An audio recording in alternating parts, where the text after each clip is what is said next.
I'm just going to give a bunch of equations. We have to figure out if they're exact, and if they are exact, we'll use what we know about exact differential equations to figure out their solutions. So the first one they have is 2x plus 3 plus 2y minus 2 times y prime is equal to 0. So this is our m of x and y, although this is only a function of x, and then this is our n. So what's the partial of this with respect to y? The partial of m with respect to y, well, there's no y here, so it's 0. And what's the rate of change of this changes with respect to x? The partial of n with respect to x is equal to, well, there's no x here, right? So these are just constants from an x point of view, so this is all going to be 0. But we do see that they're both 0, so partial of m with respect to y is equal to the partial of n with respect to x. So this is exact. And actually, we don't have to use exact equations here. We'll do it just so that we get used to it. But if you looked here, you actually could have figured out that this is actually a separable equation. But anyway, this is exact. So knowing that it's exact, it tells us there's some function xi, where xi is a function of x and y, where partial of xi with respect to x is equal to this function, is equal to 2x plus 3. And the partial of xi with respect to y is equal to this, 2y minus 2. And if we can find our xi, we know that this is just the derivative of xi, right? Because we know that the derivative with respect to x of xi is equal to the partial of xi with respect to x plus the partial of xi with respect to y times y prime.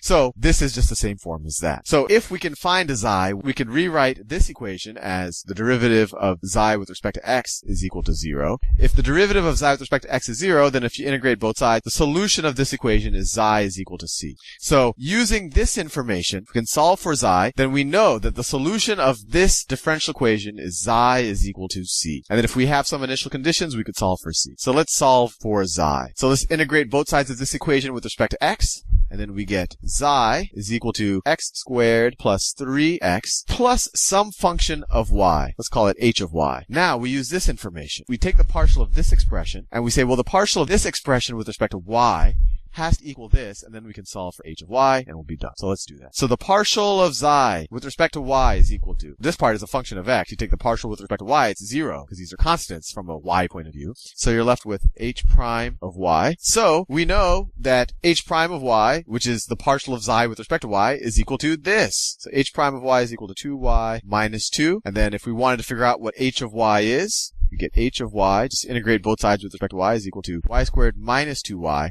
Now you could have a plus c there, but if you watch the previous example, you'll see that that c kind of merges with the other c, so you don't have to worry about it right now. So what is our xi function? It is xi of x and y is equal to x squared plus 3x plus h of y, which we figured out as this, y squared minus 2y. And we know a solution of our original differential equation is xi is equal to c. So the solution of our differential equation is this is equal to c. It's x squared plus 3x plus y squared minus 2y is equal to c. And I encourage you to test this out on this original equation, or I encourage you to take the derivative of xi and prove to yourself that if you took the derivative of xi with respect to x here, implicitly, that you would get this differential equation. Anyway, let's do another one. The more examples you see, the better. So let's see. This one says 2x 4y plus 2x minus 2y, y prime is equal to 0. So what's the partial of this with respect to y? So the partial of m with respect to y is equal to 4. What's the partial of this with respect to x? Just this part right here. The partial of n with respect to x is 2. So the partial of this with respect to y is different than the partial of n with respect to x. So this is not exact. So we can't solve this using our exact methodology. And we are done.